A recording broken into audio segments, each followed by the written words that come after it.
Hello, future chemists. Welcome to our deep dive into chemical thermodynamics. Today, we embark on an exciting journey to unravel the mysteries of enthalpy. From why reactions release heat to how we calculate energy changes, we'll cover it all. We'll start with the basics, then gradually build up to advanced concepts, preparing you for success in GME. Let's begin this fascinating exploration. Ready to discover the fundamental concept of heat in chemical reactions? Let's start with the easy level, where we'll define enthalpy and understand its basic role. On this slide, we introduce enthalpy, denoted by H. Think of it as the total heat content of a system when pressure is kept constant. It's a state function, meaning its value only depends on the current state, not the path taken. Since absolute enthalpy is hard to measure, we focus on the change in enthalpy, delta H, which is the heat exchanged during a process at constant pressure. This change is simply the enthalpy of products minus the enthalpy of reactants. A positive delta H means heat is absorbed, an endothermic process, while a negative delta H means heat is released, indicating an exothermic process. An example of an exothermic reaction is burning wood, which releases heat, and a classic endothermic process is the melting of ice, which absorbs heat. Let's reinforce our understanding with a simple example. Imagine water freezing at 0 degrees Celsius. This process releases 6.01 kilojoules of heat for every mole of water. Since heat is released, it's an exothermic process, and thus, the enthalpy change, delta H, is negative, specifically minus 6.01 kilojoules per mole. This clearly illustrates how we quantify heat changes in physical processes. It's a direct application of what we just learned about exothermic reactions. Now, let's test your understanding with a few practice questions. Now it's time to apply what you've learned. Here are 3 practice questions to solidify your understanding of basic enthalpy concepts. Take a moment to think about them, define the terms, and calculate the enthalpy change for the given scenario. These questions will help you distinguish between endothermic and exothermic processes and understand the significance of the sign of delta H. Great job on the easy concepts. Now, let's step up our game and explore enthalpy in more detail, connecting it to the first law of thermodynamics and standard conditions. At the medium level, we connect enthalpy to the first law of thermodynamics, which states that the change in internal energy, delta U, equals heat plus work. For processes at constant pressure, work done is negative P delta V. Substituting this into the first law, we find that the heat exchanged at constant pressure, Q_P, is equal to delta U plus P delta V. This crucial relationship is precisely how we define the change in enthalpy, delta H. So, delta H essentially represents the heat flow at constant pressure, making it a highly practical and measurable quantity in chemistry. This connection is fundamental for understanding energy transformations. To ensure consistency and comparability of enthalpy data, chemists define standard conditions. These are typically 298.15 Kelvin or 25 degrees Celsius and 1 bar pressure for gases or 1 m concentration for solutions. When an enthalpy change occurs under these specific conditions, it's denoted with a superscript degree symbol like delta H degree. We then delve into specific types of standard enthalpy changes. The standard enthalpy of formation, delta H degree underscore F, is the enthalpy change when 1 mole of a compound forms from its elements in their most stable forms. By convention, the delta H degree underscore F for elements in their standard states is 0. The standard enthalpy of combustion, delta H degree underscore C, is the enthalpy change when 1 mole of a substance completely burns in oxygen. These definitions are vital for accurate thermochemical calculations. Understanding these standard enthalpy changes allows us to calculate the enthalpy of virtually any reaction. For a general reaction, the standard enthalpy change of the reaction is found by subtracting the sum of the standard enthalpies of formation of the reactants from the sum of the standard enthalpies of formation of the products.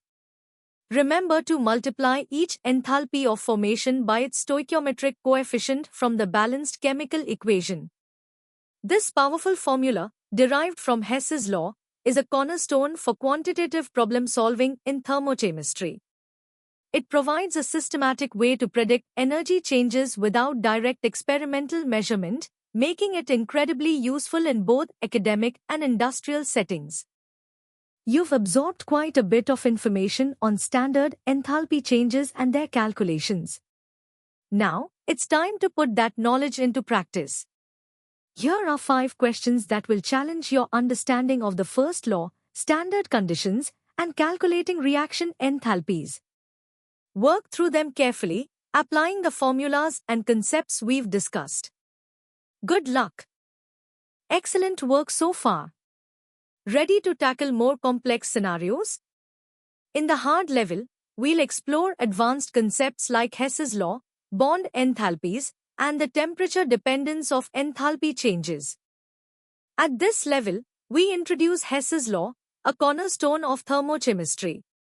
It states that the total enthalpy change for a chemical reaction is the same, regardless of the path taken, as long as the initial and final states are the same.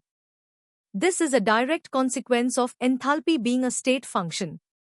Hess's law allows us to calculate delta H for reactions that are difficult or impossible to measure directly by algebraically combining the enthalpy changes of simpler reactions. We also look at bond enthalpies, which are the energy required to break a specific type of bond. By comparing the energy needed to break bonds in reactants versus the energy released when forming new bonds in products, we can estimate the overall enthalpy change of a reaction. This method provides valuable insights into the energetics of bond breaking and formation, though it relies on average values. Continuing our exploration, we delve into lattice enthalpy, which is the energy change when gaseous ions combine to form 1 mole of an ionic solid. This value is crucial for understanding the stability of ionic compounds. Since direct measurement is impossible, we use the Born-Haber cycle, an application of Hess's law, to calculate it indirectly. This cycle combines various enthalpy changes, such as ionization energies and electron affinities, in a closed loop. We then examine how enthalpy changes with temperature, using Kirchhoff's equation. This equation quantifies how delta H at one temperature relates to delta H at another, given the heat capacities of reactants and products. Finally, we briefly touch upon the connection between enthalpy, entropy, and Gibbs free energy, understanding that while enthalpy is vital, spontaneity of a reaction is determined by Gibbs free energy.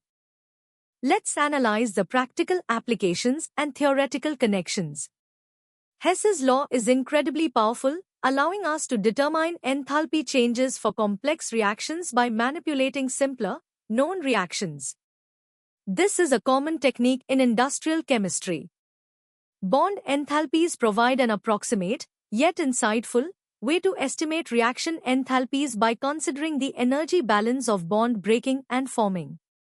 The Born-Haber cycle, on the other hand, is a more rigorous application of Hess's law for ionic compounds, enabling the calculation of lattice enthalpies which are otherwise inaccessible. Kirchhoff's equation highlights that enthalpy is not static but varies with temperature, a crucial consideration for designing reactions at different temperatures. Finally, understanding the interplay of enthalpy with Gibbs free energy is essential for predicting the spontaneity of chemical processes, linking energy changes to the overall feasibility of a reaction. You've now grappled with some intricate concepts, from Hess's law to Kirchhoff's equation. It's time to consolidate your understanding with these 7 challenging practice questions. These will require you to apply multiple principles, perform calculations, and analyze the theoretical underpinnings of enthalpy in various contexts.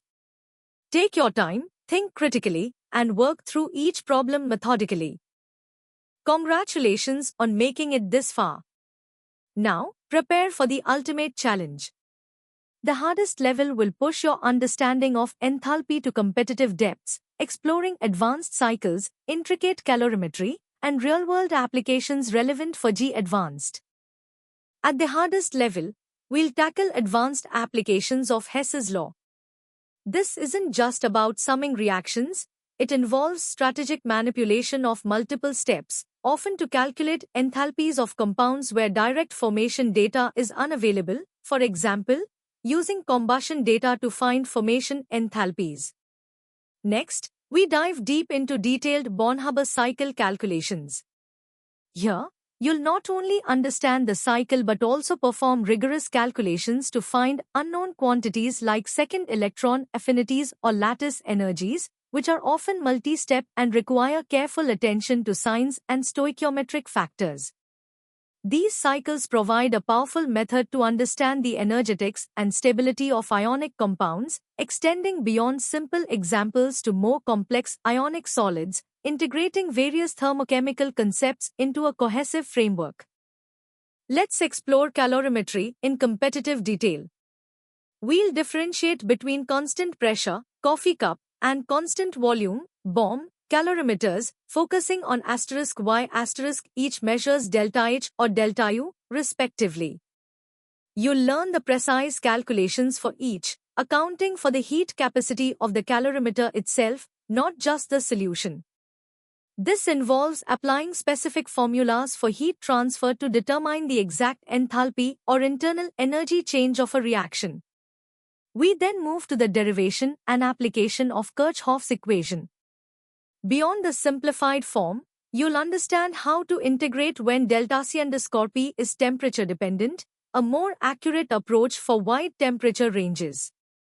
This requires calculus and a deeper understanding of heat capacities as functions of temperature, making it a crucial tool for predicting enthalpy changes under varying thermal conditions. We'll also delve into the enthalpy of solution and hydration enthalpy in detail. You'll understand the two-step process, breaking the lattice dissociation enthalpy, and solvation of ions, hydration enthalpy. We'll analyze how factors like ion charge density and size significantly influence hydration enthalpy, impacting the overall solubility and enthalpy of solution. For instance, why magnesium ions have a much higher hydration enthalpy than sodium ions despite being smaller. This provides a fundamental understanding of dissolution processes. Furthermore, we'll rigorously examine enthalpy changes during phase transitions, fusion, vaporization, and sublimation. You'll not only define these but also apply them in multi-step problems, such as calculating the total heat required to convert ice at a low temperature to steam at a high temperature, involving specific heat capacities and latent heats at different stages, integrating multiple concepts into a comprehensive thermochemical problem. Finally, let's connect enthalpy to broader scientific and engineering contexts.